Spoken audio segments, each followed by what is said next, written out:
Let's go skydiving. Welcome back to Success Leaves Clues. Let's think about perspective. Different angles of perspective here. I was out a couple weeks ago out in Arizona. It was Monday morning, so I was out for my Monday morning early workout.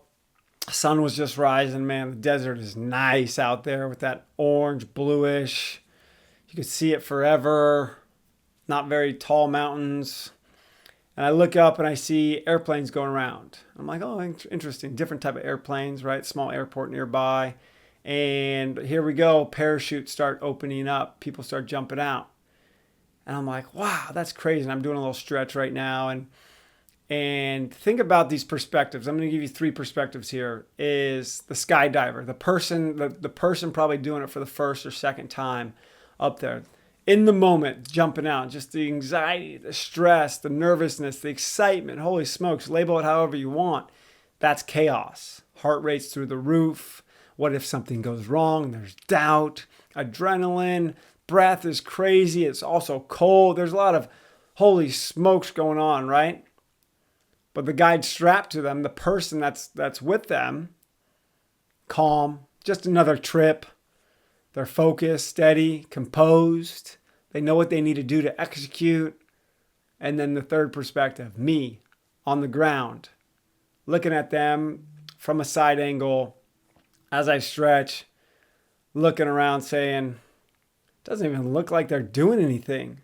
They're going left to right just a little bit, making progress down towards the bottom, but it seems like it's taking a long time.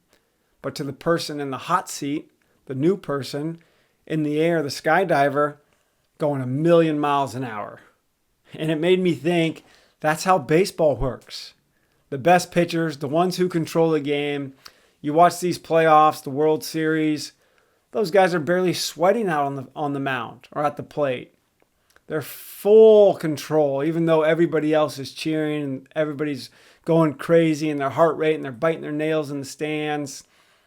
But inside, they're still. They could slow the moment down. They see it from the top, the different perspectives. They know what they want to, how they want to execute. That's experience. That's growth. When you've been in big enough moments, you stop reacting how fast things feel, and you don't get sped up nearly as much because you've seen this before. You've seen the movie before. You have your experience to rely on.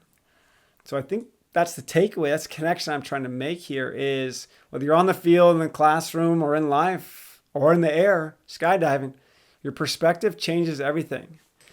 And next time your heart's racing, try stepping back. See it from the guide's view. See it from the ground perspective. Because the more you grow, the more you realize it's not the distance from jumping out of the airplane to the ground that changes. It's just how you learn to handle it differently.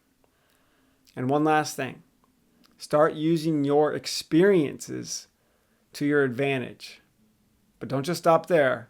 Let's learn from other people's experiences, good and bad. And as I say, success leaves clues, but here's one that I say often is you don't have to touch the stove to know it's hot. Learn from other people's experience, learn from situations, and grow from that.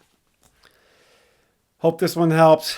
Keep changing perspectives, keep learning, keep growing. Talk to you soon.